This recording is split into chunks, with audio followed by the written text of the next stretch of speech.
Good morning, brothers and sisters. How is everyone here? And my sons and wife? Now, I just want to welcome you all here this morning and just say I am absolutely honoured to be here this morning. It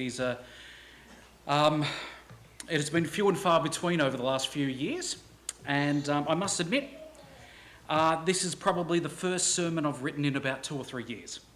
So I'm a little nervous, and I was panicking a little bit this morning, and I rewrote it completely this morning because I just simply wasn't happy with it. And I'm a lot happier with it now, but I was still concerned. But God has got a serious sense of humour, doesn't he? Yes. He has a serious sense of humour. And some of the things that we were talking about in Sabbath school this morning was exactly some of the things in this sermon today. And it just gave me that reassurance, just gave me that confidence that maybe God still uses me. Maybe God still wants to speak through me this morning. Because I was quite ready to turn the car around this morning and go back home. If I wasn't driving. So I just want to say thank you for this opportunity, and thank you, Lord, to give us the strength to do what he wants us to do. It's not in our strength, is it? It's in his. Now, the other day I was reminded about something that happened a long, long time ago. Now, unfortunately, I can say that because I'm old. And when I think about this happened about 25 years ago. Scary, isn't it? But the thing is, I worked as a claims officer for a company called Zurich Insurance. And it wasn't the most glamorous job, it wasn't the most exciting job or anything, but you know, paid the bills, and I met some absolutely wonderful people there, some really good friends. But there was always heaps of work there, so we're always doing overtime at night. And this night I found myself and my 2 besties, Shana and Meredith, and we were all there working overtime at night. And of course, because it was after work, we had the radio blaring and we were all singing along to various songs that came on the radio and everything like that. And then one of my favourite songs came on that was back then. It was a silly song, still is a silly song, but I enjoyed it and I sang along with it. But the thing is, one of the lines in it, let's just say I wasn't happy with. Really wasn't happy with. So the thing is, it took the Lord's name in vain, that line did. And I don't know about you, but that's a pet peeve of mine. Like, I must admit, I don't care about swearing that much. I swear a bit too much myself, to be perfectly honest. But taking the Lord's name in vain, no, that is just a line too far. I loathe it. It just grates in me whenever I hear it. How dare you use my Lord and Saviour's name as a swear word? Seriously. So it really, really bothers me back then and still today. And the thing is, that's what it was. So the thing is, I'm singing along to the song, but without even thinking, I changed the words to gosh darn it. Without even thinking. It was just, I don't want to say those things, so I'll just use an alternative version. And anyway, I'm singing along there, and all of a sudden a head pops up behind a cubicle, because we had a cubicle farm there. And a head pops up behind the cubicle. Simon, did you just say gosh darn it? And me being the strong Christian that I was back then, no. And then the other head popped up and Meredith was there and he goes, yes you did. I heard it. You said gosh darn it. Maybe? And they said, why? Why did you do that? And they were just fascinated to know. And I said, okay, well, I'm gone now. Might as well fess up. And I explained to them how the whole idea behind blasphemy. I explained to them how taking the Lord's name in vain is something that hurts me deeply. And just as a natural matter of course, I changed those words because I loathe the alternative. And they were fascinated. They just thought, how does this work? They just didn't realise that some people, some Christians took Christianity seriously. Now, was I a strong Christian back then? No. No, I wasn't. But the thing is, I still changed the words. I still changed the words because that was part of who I was. Now, the thing is, we had a great chat and it was really good because it really opened up for future chats about spirituality, about God and all that kind of stuff. And it really brought us together a lot closer because they were still so surprised by what I said. But to me, changing those words was normal because I would never say the alternative. But for them, it was weird. It was bizarre, and they couldn't quite understand it. But the thing is, it reminds me of a few things. It reminded me that in many things what Christians see as normal are just so different to the rest of the people in the world, isn't it? What we see as normal everyday living is just bizarre. It's just weird. It's just different to people out there in the world. And we don't realise it. It is such normality to us that we don't realise how much of a difference our weirdness, sorry, I'm going to call it weirdness. But you know what I mean. Our difference, our weirdness makes to the rest of the world.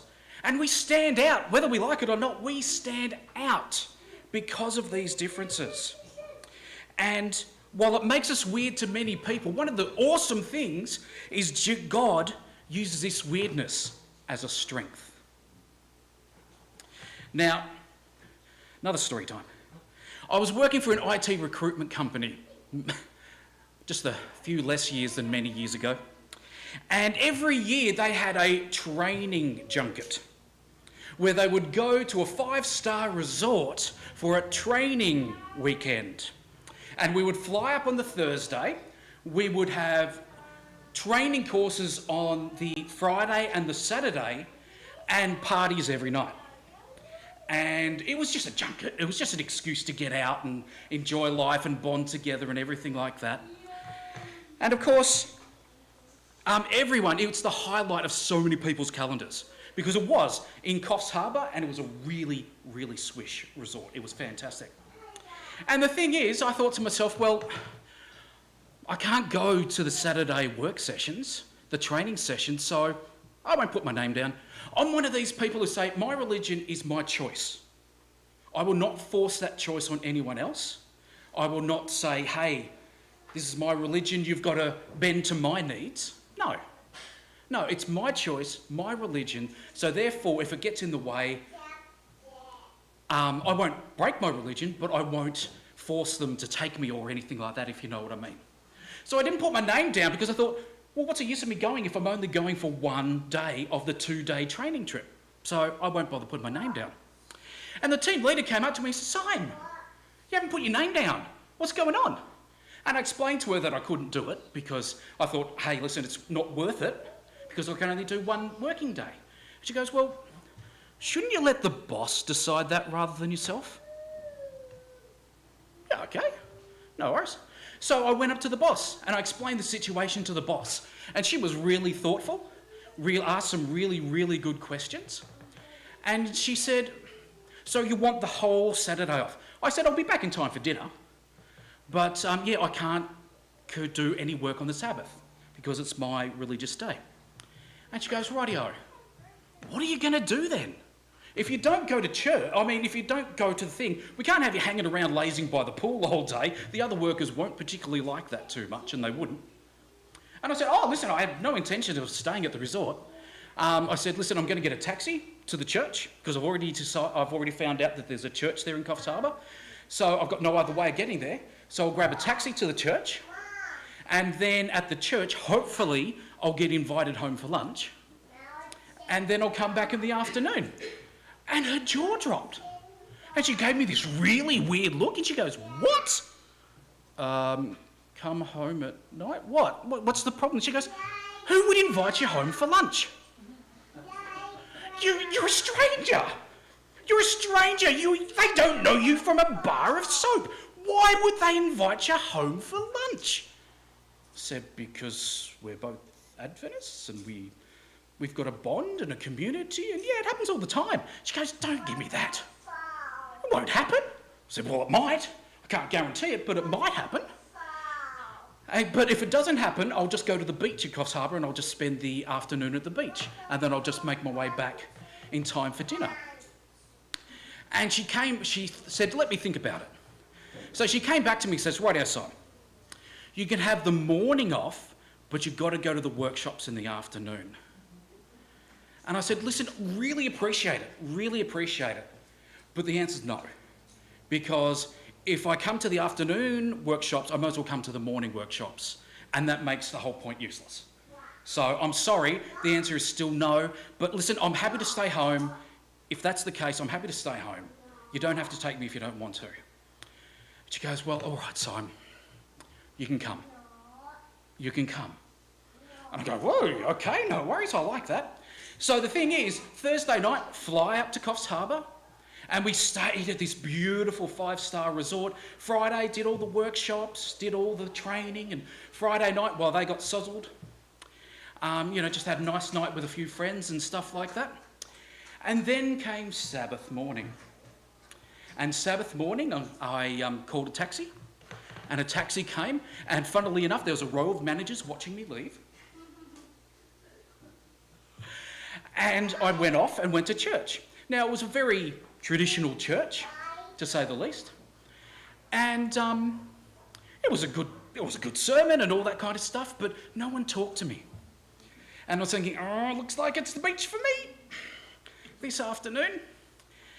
And then just after the church service, just as I was about ready to walk out, this young couple came up to me. And would you believe it? They invited me home for lunch. And I had a great time. We had a great time. We went to their banana plantation. I toured their banana plantation. We chatted, we praised, we talked.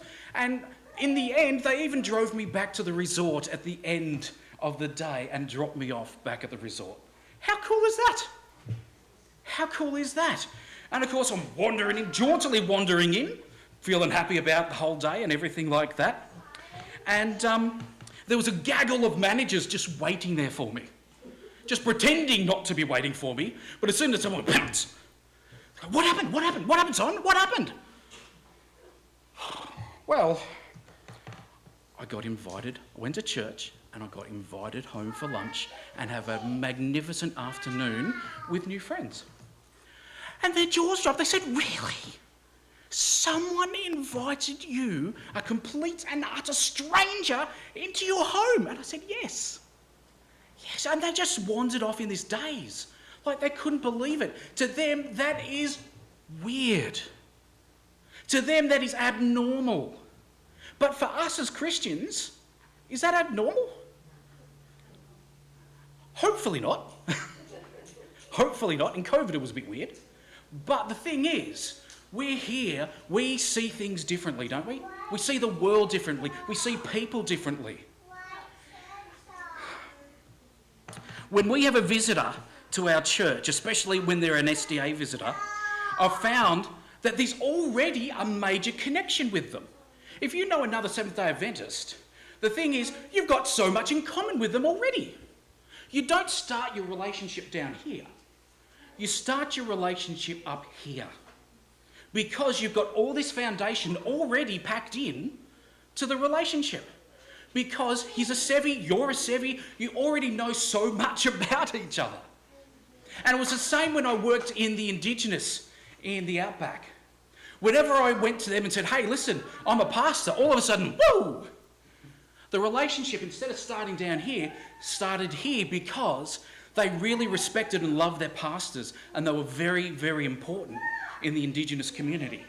So all of a sudden, instead of having to work my way from the bottom, I started already midway with almost an established relationship. And that's what it's like for us. Just meeting a fellow Christian is just something beautiful. It is just a friend that you haven't met yet. That's what it is when you meet a fellow Christian. It is just beautiful, and I love it. There's an instant rapport between yourselves.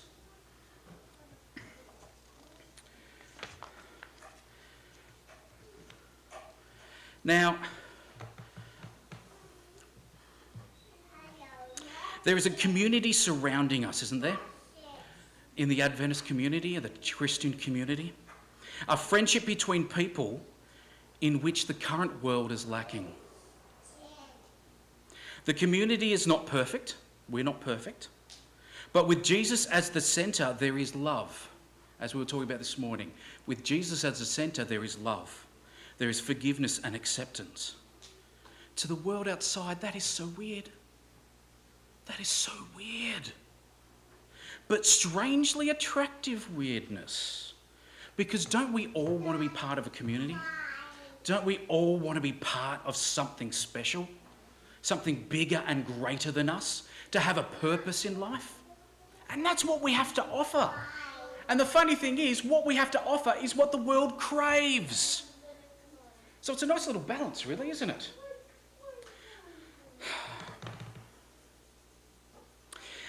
Let's have a look back at Acts. Now, it's Acts 2, and we're going to start at verse 12.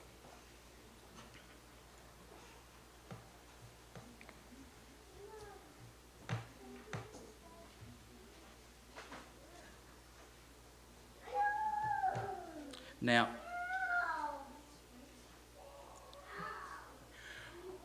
once the disciples received the Holy Spirit, they went out and preached to the people of many nations.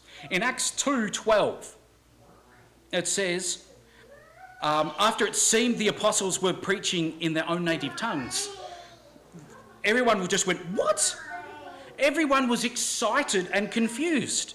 Some of them kept asking each other, "What does this all mean?" To many, the apostles were acting weird. They were acting different. But the thing is, even though they were acting different, they were drawn to what the apostles had to say. They were fascinated by what the apostles had to say. And the fact that they were hearing it in their own native tongues only just added to the attraction, to the importance of it. But the thing is, the next verse is interesting, because the thing is, even when we are weird, some people don't react well to that weirdness. Because even then, it's not for everyone, and some people will mock us for our weirdness. Have you ever been mocked for being a Christian? Heck yeah, I have. It's not nice. It's not fun at all. But the thing is, verse 13, others made fun of the Lord's followers and said they are drunk. The thing is, it's a bit of a risk putting our weirdness out there, isn't it? We don't know whether we're going to be accepted. We don't know whether we're going to be rejected. It's a bit of a risk. But it's a good risk. Because I've found, more often than not, that people accept you for your weirdness. That mockingness, I have not had that in years now. I've not had that in years. Because I am on a journey. And as I'm on a journey with the Lord, I have learnt ways to express God's love to others in a very intimate but not intrusive, or you know what I mean. I can't find the right word. Exactly. I don't force it on them. It is something that they want to hear because they see God's love in me. They see God's love in you, and they want to know more. It's them asking the questions. It's not you forcing yourself on them or forcing your religion on them. It is them asking the questions because they see God's love in us. And that's a huge difference. Because when they ask the questions, they want to hear the answers. When we force it on them, they don't really care. So that's a big difference. Now, being weird can attract the wrong attention at times, and others can mock us for what we do and believe. But following Jesus is not always easy, and he never promises that it will be.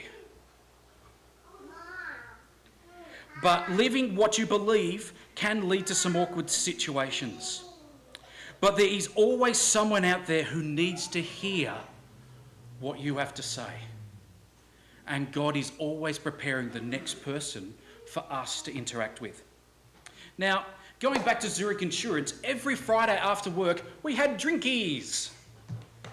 It was just a social event that work put on every Friday, and they had this massive drinks cart. It was huge, And it was filled with every alcoholic beverage known to man and unknown to me on quite a few of them as well. And I'm looking at it and it's just chockers with all this alcohol, and people were drinking and all that kind of stuff and socialising and having fun, I suppose. And the thing is, I just don't drink. So the thing is, I was walking around, there was nothing but alcohol. And I was walking around and the big boss came up to me and goes, "Simon, you're missing a drink. Come on, I'll get you one." And it was the big boss being big nice to me. And without thinking, I said, "Oh, sorry, Jeff, I don't drink. I don't drink alcohol." And back then, because this is quite a few years ago, drinking alcohol, what? People do that? Not drink alcohol? What? What? Why don't you drink alcohol? Which is always the question that comes next. Always. And I said, "Oh, listen, it's because of religious and health reasons." And he goes, "Oh, right. And then slowly backed away. Because when someone says religion, you sort of go, ooh. So he slowly backed away to safety. And I didn't think anything else of it. And of course, this is telling the big boss, it's telling him, he could take it the wrong way. He could really not like the fact that I sort of, not belittled his drinking session, but just wasn't partaking or something. I don't know. But a few people looked at me weirdly. Anyway, the next Friday night comes along and it's drinks again. Half the cart is full of non-alcoholic beverages. Orange juice, water, Coke, Fanta, the lot. It was half the cart was filled with non-alcoholic beverages, and guess what, brothers and sisters? They were the first to go. The non-alcoholic drinks were the first ones to go. I didn't get a second drink. And the thing is, a couple of people came up to me afterwards and they said, "Oh, Simon, thanks for talking to them. We go to drinks because we want to socialise with our friends and we felt like we had to drink alcohol. I don't like drinking alcohol, but I felt I had to because of it." And I said, "Well, I didn't do it to stand up for something. I didn't do it on purpose for anything. It's just me. It is just what I believe in. It is who I am. It's my weirdness." And showing my weirdness made a massive difference to so many people there because they felt comfortable to come to drinks and not have to drink alcohol because of my weirdness. And don't think it's me. You know who it comes from. It's not my strength. It's not my words. It is God, and all this comes from God. But the thing is, while there are some people who mock the apostles, many more listened. And at the end of a very weird day in Jerusalem, verse 41 says, "On that day, about 3,000 people believed the message and were baptized." How incredible is that? People are waiting to hear the weirdness that we have to give. There are people dying to know the weirdness that we have to give. And then in verse 42, they spent time learning from the apostles, and they were like, what? A family to each other, a community. They also broke bread and prayed together. And that's what I love about Wynyard Church, is there's a luncheon every single Sabbath. And I know it's a trial, but the thing is, people who break bread together stay together. It is an essential part of a community relationship, is eating together, as you can tell. Now, a community was born, a beautiful community centred around Jesus. And that was just the start. We have so much to offer the people of the world. They walk around this false world where they are told that you are the most important person. And to focus on your needs and self-pleasures over everything else. Do you think that's the world we live in? Where we are the main focus and our own self-pleasures is what we should be focusing on? Because that's what the world says, and that's what most of the people in the world do. But the thing is, that leads to an incredibly empty and purposeless life, doesn't it? You wonder why the suicide rate is so high. And it's just staggeringly horrible. It is just terrible. But we have the key to break people out of that world. We walk at a different pace. We act differently, talk differently, have vastly different goals in life. And quite often, people stop and pay attention. When you're acting normal like everyone else, does anyone pay attention? No, they don't. But when you act differently, when you walk in a different direction or at a different pace, all of a sudden people stop and look and want to know why. And as Christians, we walk quite differently to the rest of the world, thankfully.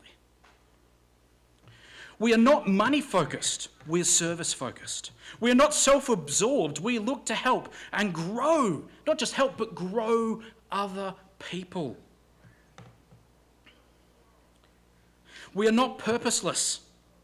Our goal is to be like Jesus to everyone we meet and let his love shine through us. We know what happens when we die. And I don't know about you guys, but we take that for granted. But I've been in so many funerals and so many other situations where there is hopelessness. There is emptiness at funerals and there's anger because they don't have the same understanding as what we have. When we go to an Adventist funeral, we know we're going to see that person again when God comes back. We know that. We know that we've booked our home in heaven. We know where we're going. But to the people of the world, they don't know that. To them, death is scary. Death is something they don't want to think about. Death is just something shocking. But the thing is, we've got this gift. We've got this information. We've got this blessing that just needs to be shared with people around them to give them the comfort, give them the understanding that they desperately need. The world is such an empty, broken place filled with starving people who don't even know they're hungry. They need our weirdness, brothers and sisters. They need to know that there is something better out there. But how do we share this weirdness with them? Now, this is also what we were talking about this morning in Sabbath school, which gave me so much encouragement. Thanks, Heath. It purely comes from our relationship with God. That's it.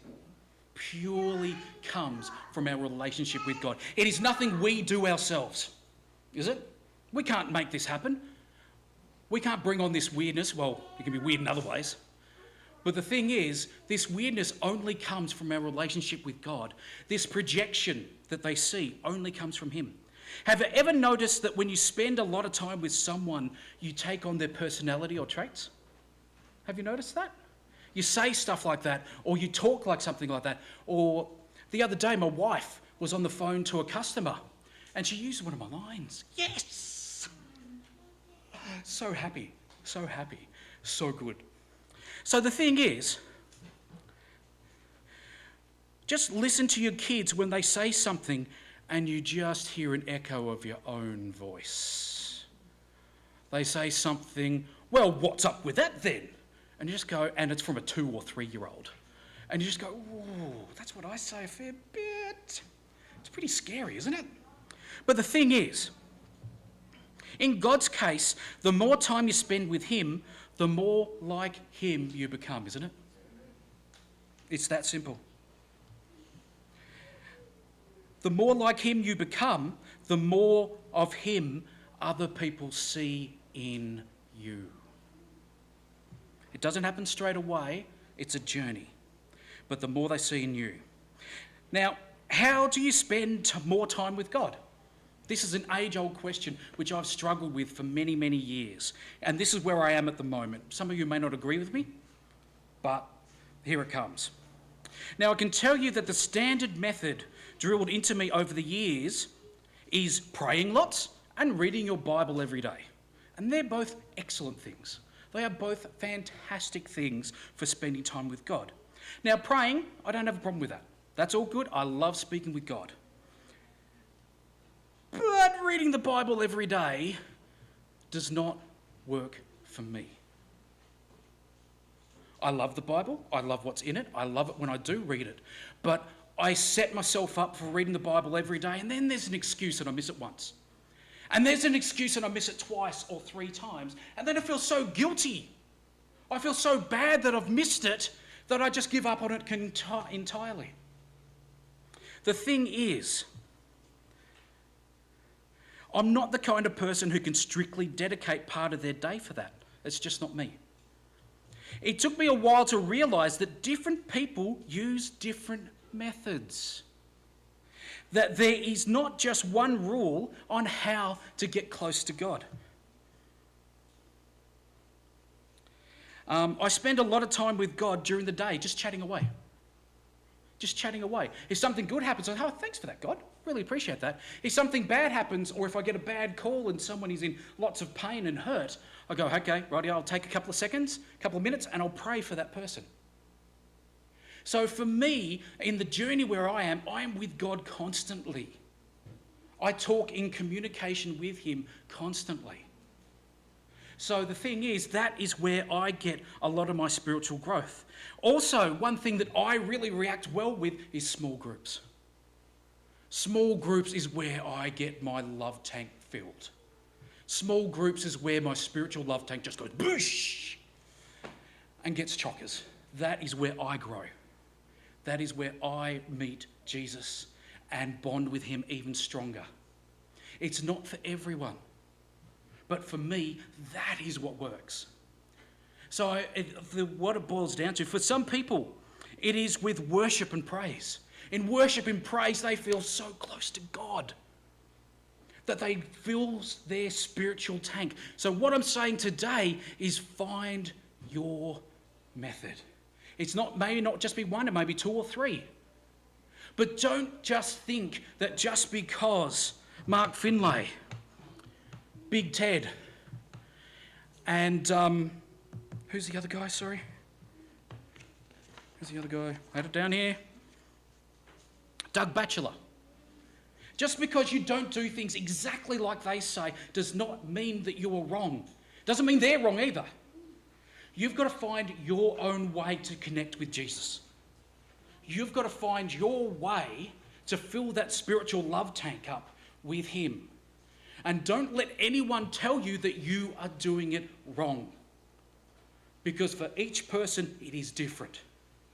For each person, it changes.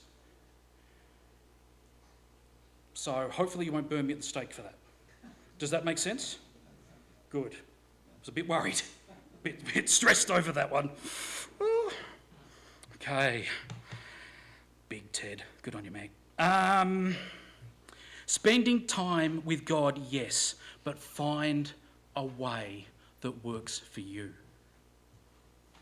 Now, it'll be a long life. This will be a lifelong growing experience for us. We don't have to, and this is a big point I want to make, we don't have to intentionally draw attention to our weirdness. Don't do that, because it's like forcing your religion on someone else. So you don't intentionally draw attention to the weirdness. What you do is intentionally pray to God for opportunities. That's where you're intentional. That is where you're specific, because I'll tell you what, if you ask God for opportunities, he'll go, oh, be careful what you pray for.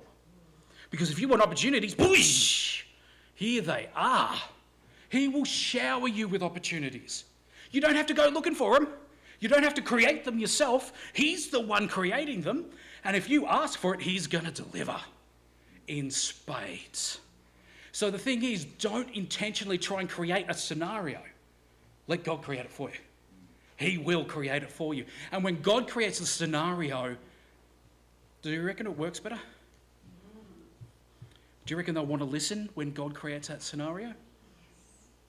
So that's just something I just wanted to, it's a pet peeve of mine. Now, but be intentional in asking God for opportunities to share with other people. A lot of my spiritual growth happens from having amazing spiritual conversations and connections from people all around me. And especially from people I did not expect to have spiritual opinions from or be spiritually receptive. Mate, I had Mickey D, and he is a bodybuilder, and he was a solid unit. He was muscles everywhere. His parents used to be gangsters. From the age 13, he was selling drugs on the street to survive and all that kind of stuff. He is a hard case. Absolute hard case. And he's trying to turn his life around, and we were working together at a business, and he had a few issues, a lot to do with anger. But the thing is, he was trying his hardest, and he failed a number of times. But the thing is, he was trying, and that's what I loved about him. And I supported him and did everything I could to help Mickey D in his life choices and making really good life choices. But I talked about God with him one day. God presented the opportunity. And the thing is, he has an amazing spiritual mind. He was coming out with spiritual points and spiritual issues and blew my mind. How would you expect this from a bodybuilder bonehead? Sorry for that term, but you know what I mean? You didn't expect it from him. But all of a sudden, here he is with these spiritual insights, these spiritual points. And it was beautiful. We sat down and had lots of spiritual chats together. Would you expect it from him? Not in the slightest. But the thing is, when you share Jesus with others, you get this joy. You get this excitement. You get this passion, this peace. Have you felt it? When you share Jesus with other people, this just joyous feeling inside of what you're doing. It is a real joy. Acts 2:46 and 47. It says here, day after day they met together in the temple. They broke bread together in different homes and shared their food happily and freely while praising God. I love this. Everyone liked them. Can't say that every day. Everyone liked them, and each day the Lord added to their group others who were being saved. They're weird. And look what happened. My wife spoke to me earlier and she said, well, what's the point of the sermon? And I said, I'm not sure yet. I'm not sure. I said, thank you, baby. And I've had a good hard think of it, and I'm winging it. I'm winging it at the moment. But I think it's a twofold thing. One, we need to realise how good we've got it. We've got to realise the amazing blessings that God pours out on us every single day. The fact that we are who we are. The fact that he loves us. We have that surety of where we're going in heaven. We are loved, we're forgiven, we have a purpose, we have a meaning, we're accepted. We are masterpieces in his eyes. That's the term that blows me away. That's the term that blows me away. But we forget it because we treat it as normal, don't we? It's just every day. So the thing is, I wanted to remind you about how special you are and how special that relationship is and the gifts that God has given us. And don't hide them. Be weird, brothers and sisters. Join me in being weird and embrace your weirdness and let God shine through you. So it only comes from him and from him living in us. So work on your relationship with God and let your weird light shine for everyone to see. And that's my challenge for you today. Let's just pray. Lord, I praise your name. You have allowed a person like me to come up here and share your words, Lord. And I know they're not my words, they are yours. And I just want to thank you for the blessings. Thank you for the Wynyard Church. I want to thank you for them not burning me at the stake. But I just want to thank you that they are such a rich community here, that they are such a passionate community. And they are people unashamed to share your weirdness with others. And Lord, I just pray that all of us here continue to acknowledge how rich you have made us with your love, and to show that love to other people all around us. Lord, I pray for the opportunities, because they benefit us just as much as others, for sharing your love to everyone around us. Lord, you are amazing, and it is only through your strength. So we look forward to seeing what you are going to do for us in the future, the challenges you present us, the solutions you give us, and the love that you want us to share. May we walk in your footsteps. May we show your love to everyone around us, I pray, in your glorious name. Amen.